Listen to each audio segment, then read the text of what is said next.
Final hour of the week here on the Steve Malzberg Show, and I'm very honored to welcome in our next guest for the first time here, and he is a distinguished economist at George Mason University and syndicated columnist, and we say hello to Walter E. Williams. Hello, sir. Good afternoon, Steve. Thank you for doing this. I really do appreciate it. I've been a long-time admirer of yours. And let's talk about the piece that you wrote that I saw at townhall.com, and that's about talking about blacks and Obama. And you go back to pre-election of Barack Obama in '08 when you expressed concern as to whether or not Americans were ready for a black president, and whether if he didn't succeed, it would have a bad effect on black people going forward, and especially the chance for another black president. You cite Jackie Robinson and others who had that kind of pressure but did succeed. And I know that your worst fears have come true, at least with regard to how Barack Obama's presidency will be regarded, at least up to this point.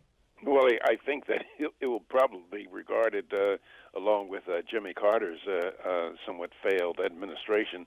But the point I was making in the column was that back in 1947, when Jackie Robinson came into the major leagues, I mean, by no stretch of the imagination is it fair, or is it just for a person to have to be that good in order to play Major League Baseball. But the fact of business, in 1947, he had to be that good. That is, blacks could not afford an incompetent baseball player. And as a result of Jackie Robinson, Campanella, and all these other guys, I can get out and play baseball, and by the way, basketball as well. And nobody, by watching my behavior, can say, well, damn, those blacks can't play baseball or basketball. That is, right now black people can afford incompetent baseball players or basketball players or football players, but they cannot afford an incompetent president. And it turns out that Barack Obama is an incompetent president. And a part of the tragedy of it, his presidency says more about Americans than it says about the man himself. Well, go ahead. That is, this is the first time in our history that a person could have been elected to the highest office in the land who had long-time associations with people who hate our country, such as Reverend Wright, who said, black people should not sing God Bless America, but God Damn America.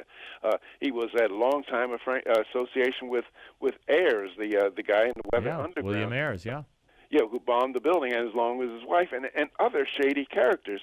And so this says something about the American people who would elect a person to office like that. But maybe maybe a whole lot of whites, maybe they had some of their guilt taken care of by saying, well, gee, I voted for a black person. All right, but Walter, how do you explain the second go-around? Well, I blame the candidate, too. McCain would not talk about Reverend Wright, and there were issues that Romney shied away from as well. Benghazi, Reverend Wright, anything else critical of the president that he had every right to bring up. But talk about the American people with an economy in the toilet, with 4 years of proven failure as a track record, with the statistics going in, and this is your area of expertise, obviously, going in the completely wrong direction because of the policies he instituted for 4 years. They elected him again.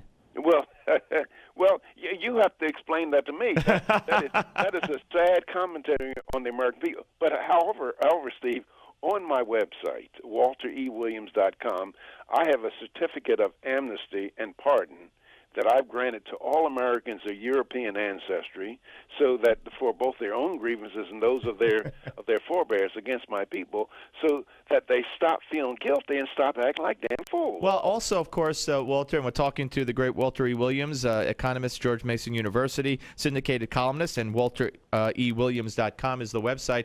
The media.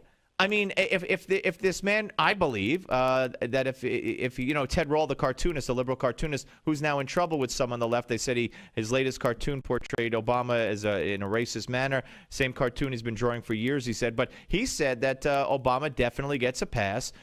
And we know this, but I think it's significant that he says it because he's black, from the media, and that there are cartoonists who won't even draw him on the left because they're afraid of being called racist. So I believe a man with these credentials, if John McCain spoke at the wrong university, or that would have been scrutinized by the media, but relationship between Obama and the radical left, he got a pass. Yeah, right, absolutely. And if McCain had any dealings with the Ku Klux Klan or Romney, that the media would have been all over that. As a matter of fact, some years ago, this was during the Reagan administration, and I was giving a lecture to a media book people on my book. I just written a book called The State Against Blacks.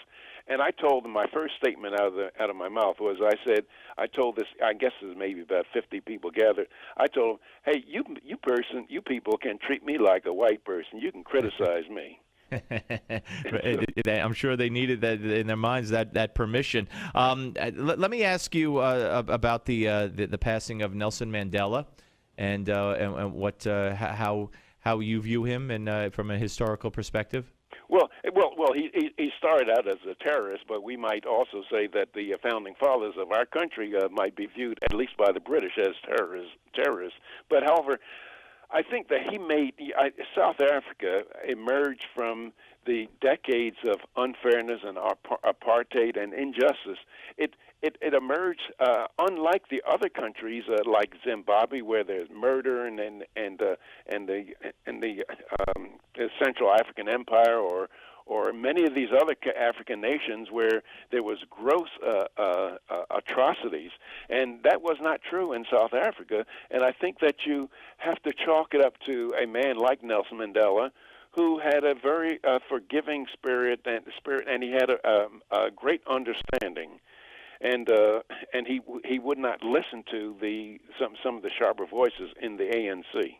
Yeah, no, absolutely, and it's the forgiveness that is really amazing, and it speaks to who the man was, and it's very much like Martin Luther King in our country. Which is exactly what I said to Alveda King about an hour ago. I said that part of his life, when he got out of prison, when he forgave instead of looked for a revenge, and when he left the presidency after one term, 5 years, instead of coalescing power and ruling like a Castro, I said I think of what your uncle would have done.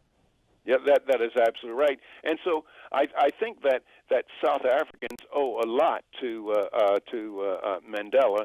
And matter of fact, the whole continent owes a lot to Mandela, because if South Africa were to go down the tubes like Zimbabwe, then the continent would starve, because South Africa is the breadbasket of the South of Sahara Africa, and it provides most of the energy, and it provides most of the transportation. And if it went down the tubes, it would be a death knell for much of Africa. Yeah, no, you agree that Barack Obama could learn a lot about governing for the good of a country from Nelson Mandela?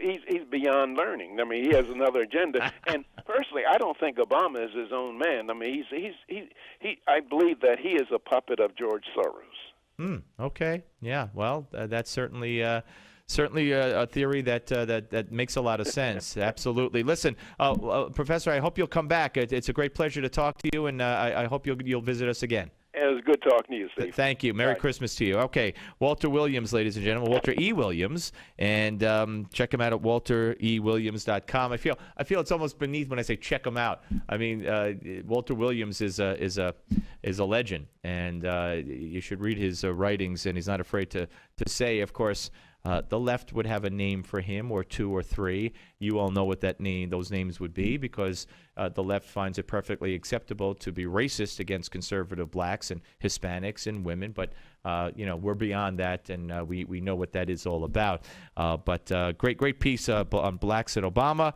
and great theory from Walter Williams. When we come back, Congressman Marsha Blackburn joins us. That's right. She'll be here. Right here, as you well know where you are. We're going to talk some Obamacare and some other issues right here. Steve Malzberg Show, Newsmax TV and radio. The Steve